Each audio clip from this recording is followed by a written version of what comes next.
Look, will Russia ultimately turn to cryptocurrency in order to sort of evade sanctions? I think the answer is yes. But I think to Kate's point, you are just not able to use crypto on the scale that would come anywhere near sort of solving the the sanctions problem. I mean, stepping back for a moment, what we've seen over the last 4 or 5 days is really a escalating wave of sanctions coming from the U.S. and the EU and really the world. And with each day, those sanctions have been ratcheted up to the extent that there's clearly an attempt to cut off Russia from the global financial system. And look, crypto provides an alternative to traditional financial systems. If the U.S. sanctions program is predicated, essentially entirely on the status of the U.S. dollar as the global reserve currency, you're going to see Russia attempt to circumvent the U.S. Financial system by turning to crypto. I think the issue is, really a couple things. One, as Kate sort of, well stated, the liquidity just simply isn't there.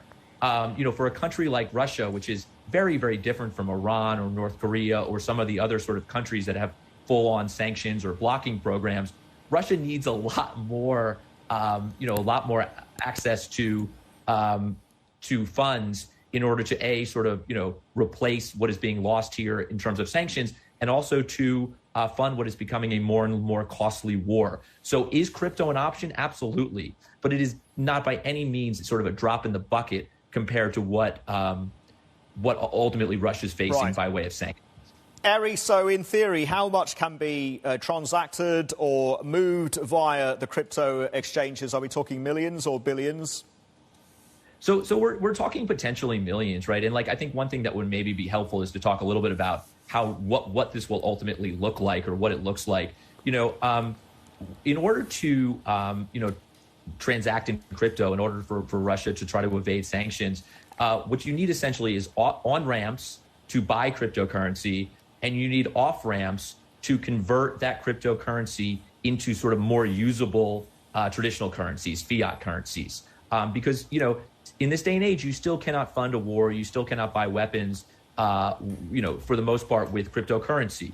So Russia will obviously look to cryptocurrency exchanges in order to do that. And the reality is that the overwhelming majority of liquidity is at what we call sort of compliant cryptocurrency exchanges, large exchanges like the ones we hear about, the Coinbase and FTX and Binance and those places that have robust compliance controls in place. They have compliance officers, they file suspicious activity reports, they use a transaction monitoring solution like TRM Labs to monitor transactions, to screen wallets. So they have those compliance controls in place.